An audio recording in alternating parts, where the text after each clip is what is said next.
Hello everyone and welcome back to the Ryan Retro channel. In today's video we're going to be checking out Netflix games. I was absolutely shocked how many high quality games there are that come with a Netflix subscription. I haven't actually had a Netflix subscription in quite a long time, but I decided to purchase one for the sake of making this video, so I hope you enjoy it. Our first game today is Grand Theft Auto San Andreas. Before we start today's video, I want to say a huge thank you to Lover Lun, who once again made another donation in one of my recent videos. Thank you so much for that. That is amazing. And I will get to work on your suggestions soon, so expect to see that in an upcoming video. Thank you once again. There are actually a few Grand Theft Auto games included with the Netflix subscription, although in the store it did say they are leaving the membership soon, so I'm curious what's going to happen to the games. I hope that we can download them without a Netflix subscription, but I'm not sure. We can ride our bike around.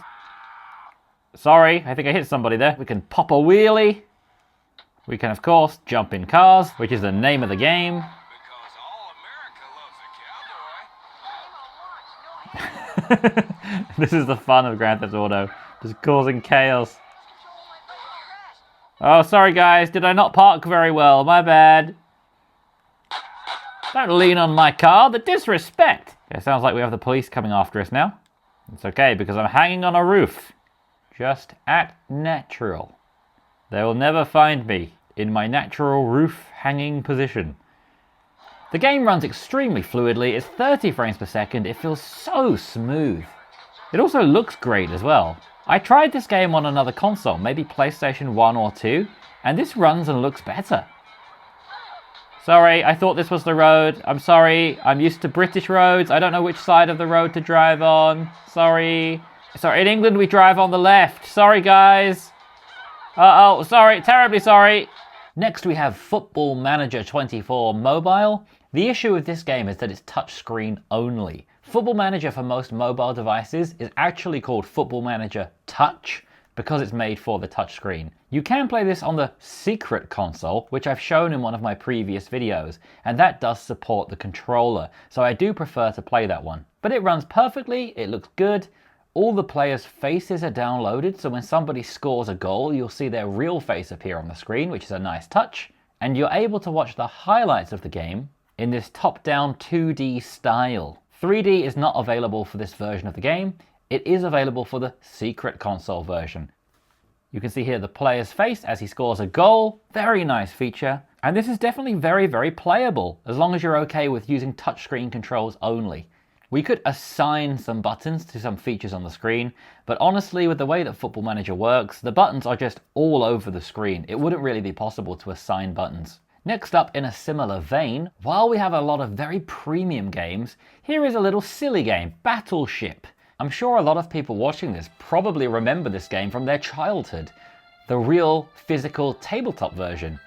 I played it a lot when I was a kid. I was honestly not a big fan of it, but I did have it. I think I actually preferred just setting it up rather than playing it. I like just putting all the pins and boats in the little holes. I didn't really like actually playing the game. Once again, it's touchscreen only. You have to choose where on the board you want to fire and push the big red fire button. Pushing the big red fire button is quite enjoyable, but once again it's touchscreen only, and Battleships just isn't very fun of a game in my opinion, so this is one I wouldn't really recommend playing. But once again, if you have a Netflix subscription, these games are all free, so if you have the space available on your device, there's no real reason to not download it, just on the off chance you might play it sometime. So this is Battleships. It does look very cute. The graphics here are really, really nice. If you look at the device closely, the graphics are incredibly sharp. And while it's a very simple game, the graphics do look beautiful. We're running at a very smooth 60 frames per second. So when you do launch something into the ground, everything moves very fluidly. Now let's move on to a real classic game. This is Sonic Mania Plus. Again, this one runs at a very smooth 60 frames per second, and this one has a couple of interesting features. If we jump into the game's options, we can actually change the video style. From the regular style, we have clean, which to me looks exactly the same. Then we have CRT styles. So we can make this look like an old CRT television with the scan lines and a slight blurring. It's pretty cool and really gives you that retro feel. So we have CRT sharp, which gives the scan lines and a very slight blur, but all of the text and everything is still sharp.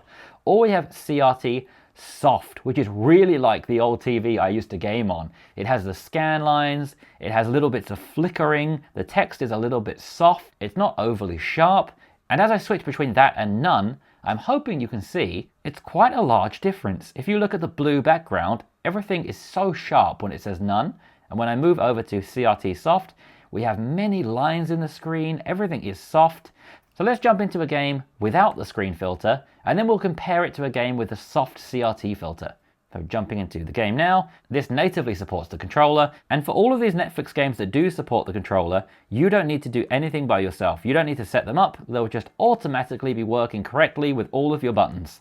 And once again, I've emulated this on the Mega Drive, but I think it looks better here. It's like a really nice little remaster of the game. It has the retro sound, the retro look and feel, but everything just looks a bit nicer, a little bit more polished. I'm not sure how they actually made these games. You'll now see after completing the first level, we jump into a 3D version of Sonic. It feels like they've remade all these games. They probably didn't, they're probably remastered, but it feels like they've built them from the ground up to make them more modern. However they made them, it looks great and runs absolutely perfectly. I was going to say it's a shame that you can't change any of the settings. When we emulate games, we can choose the upscaling, we can add texture packs, but these games honestly just run and look great. There's no real need to change anything. Of course, if we could put a 5 times upscaler on it, that would be great, but it's really not necessary. Now I'm going to turn on the CRT soft mode and let's run through the level again. I'm not sure how visible this will be on the screen, but honestly it doesn't really look much different. Still, it's a nice addition that they added the CRT modes. Definitely gives a nice cool retro feel, which is what we're here for on the Ryan Retro channel. This isn't Ryan Modern. Yeah. Oh, the CRT style is very visible on this mode. With the grey background, you can really see those scan lines. And speaking of scan lines and old CRT consoles, I just hit 4,000 subscribers and thank you so much for that. When I hit 5,000, I'm going to review all of these Temu consoles I picked up, which are definitely old CRT style consoles. This one says it has 620 games and it's like an old NES style. This one is a PlayStation style and it doesn't say anywhere how many games it has, it just says it's a mini TV game console. I also have this Game Boy style console and more. So if we can get to 5,000 subscribers, I'll review those. But let's jump back into today's topic at hand and let's get into the next game. This is Monument Valley. This is one of the only games I've ever completed on an Android device. I love this game. It's beautiful. The issue is, once again, it's touchscreen only. You have to tap where you want to move, and then you have to rotate things, and it kind of plays with physics. I'm going to try and move this so you can see it, as I think my camera is in the way. So as we rotate this piece, it will create new opportunities for us to move. And it kind of bends your mind a little bit. As we move it that way, we can now move to the finish line. It's a beautiful game with beautiful atmospheric sounds and music. I highly recommend Monument Valley to anybody. I actually purchased it from the Play Store and was going to show it in a previous video. But when I tried the Play Store version in a previous video, it was portrait mode only. The only way to play it was holding the device like this. And as it is a touchscreen game, it wouldn't actually matter that much whether I'm holding it this way or this way, because it is all touchscreen anyway. I'm not using the controls. But I wasn't able to find a way to make it landscape. The Netflix version of the game, by default, is in landscape mode. So I thought that was really interesting. There might be a way to make the Play Store game switch to landscape mode, but I couldn't find one. So I'm curious if they've actually edited the game to work in landscape mode for Netflix. That would be pretty cool, and again, it's a nice little touch that makes a monthly Netflix subscription a little bit more worth it than just for the videos. Jumping back into Grand Theft Auto now, this is Vice City. This screen is so vibrant. I think I've found the thumbnail for the video.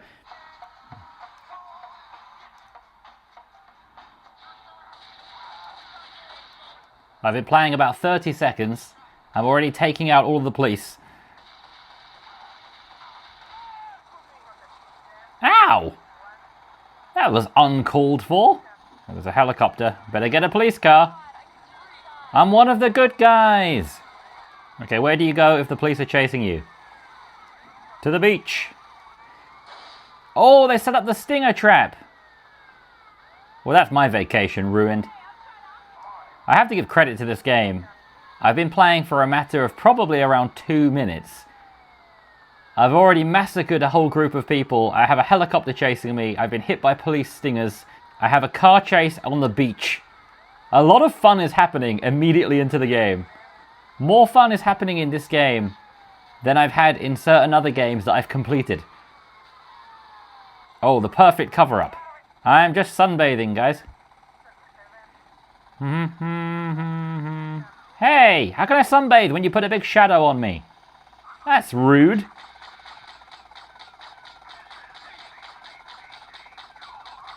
Oh, finally, a friend has come to help me. Thank you, friend. Hey! I don't feel very welcome on this beach. A police officer just wrecked a sunbathing woman. Oh, no. Oh, I'm so sorry. It's chaos. Oh, it's chaos. I think the other police officers have taken out more people than I have. This is very fun. It's running at a perfectly smooth 30 frames per second. Again, all of the controls are already mapped for you. You don't have to do anything. I haven't had a Netflix subscription for a really long time, but I think these games are more worth the subscription than all of the shows and terrible Christmas movies combined.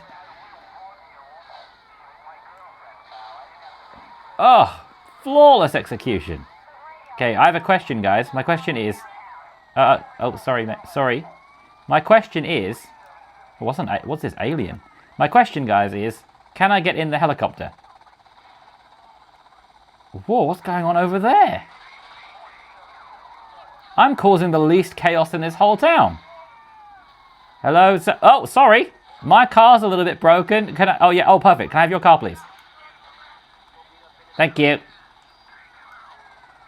Sorry. Excuse me, gentlemen. Right, I'm getting out of this city. I don't think it's for me. I've barely been able to enjoy my beach vacation. I'm moving to Canada. How do you get away from the police? I don't remember. I think you have to go get your car spray painted or something, right? If you just go and hide somewhere, do the police go away? Oh, it's been a long time since I played Grand Theft Auto. I really liked it as a kid, but I haven't really played it as an adult. I never got into GTA 5, and I think that's one of my biggest gaming regrets, because I feel like I've missed a lot of fun times there. I think I'll have to get into GTA 6 if it comes out before I die of old age. Shotgun? Oh, excuse me? Oh, sorry. Oh, I got wrecked. I got wrecked by a plainclothes detective. That was very fun. I highly recommend trying that out if you get a Netflix subscription. Now let's jump into something on the complete opposite end of the spectrum. From driving around wrecking gang members and police officers, to cutting ropes, to letting a tiny little cute monster eat some candy. Again, this is a game that is usually portrait mode only, and in order to fix that on the Netflix subscription, they've just added a background around the sides. That is far too small, in my opinion, to play comfortably on this game. With Monument Valley, they extended the background and made it look beautiful. With this game, they've just put it on a notepad, added a background and a pair of 3D glasses. That's terrible. It looks cute, but it's just too small. In my opinion, this game is not really playable because once again, it's touchscreen only. That's fine because that is the nature of the game. You have to cut strings at certain angles. It wouldn't really work with buttons, so I'm okay with that. But adding this background and making everything tiny and just in this little frame in the middle, it means the whole game is on this notepad paper. This is the whole game. That is minuscule. If you compare that with the size of my phone, granted, my phone is a Pro Max, so it's quite big. But look at the size of my phone and that little white screen. That is unacceptable. I feel if you want to play this game, you can only play it on a tablet. On the Retroid Pocket 5, while it is playable and you can do it, I wouldn't bother. This game is called Braid. I have no idea what this game is about, but the character looked very cute and it had very good reviews. So let's make our way through this dark, burning town. As it is so dark, I'm going to really boost the brightness, so hopefully you can see it okay. If you can't see very well, don't worry, because it is basically pitch black. We're running at a very smooth 60 frames per second. Everything is just so fluid. I'm not sure if you can see this. I will zoom into the screen so you can see this. But as you walk along, the character's hair is flopping around. I love that little attention to detail, and it makes the game feel even more fluid. It really shows the 60 frames per second. I guess this is a kind of tutorial because it shows the buttons to press on each part of the map. This is a really nice way of doing a tutorial. I much prefer this to the driver tutorial I tried yesterday on the PlayStation 1. That was a nightmare. Ow! Oh, I can rewind time by holding X. Look at this. Well, this game is really cool. So I'm going to rewind time until the opportune moment. Well, you can rewind time for a very long time. I need this feature in all of my games. These videos would be a lot easier to make if I could just keep rewinding when I screw up everything. It seems like the goal of each level is to collect these puzzle pieces. And it's a very, very cute arcadey game. I really like it. And I especially love the way his hair flops around. That's my favorite part. Next up we have Transformers. And this is actually a fighting game. Right away it's telling us to touch the screen. So I'm curious if we can map the buttons to this. So let's go over to the floating icon. And let's bring on the key adapter. I've gone through how to do this in a previous Android gaming video, teaching you how to do this in the best way. Let's grab a button and move it over there. We'll make right attack A, the right side of the face buttons. So let's do that.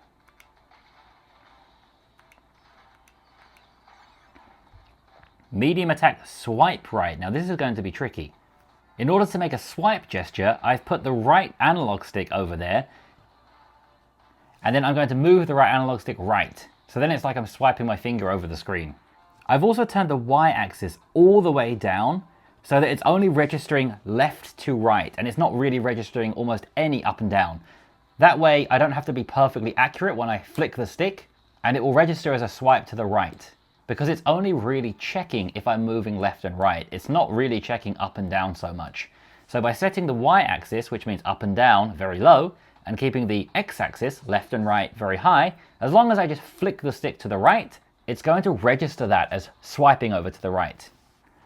So let's save that and click OK. Now when I flick the stick, it's a swipe attack.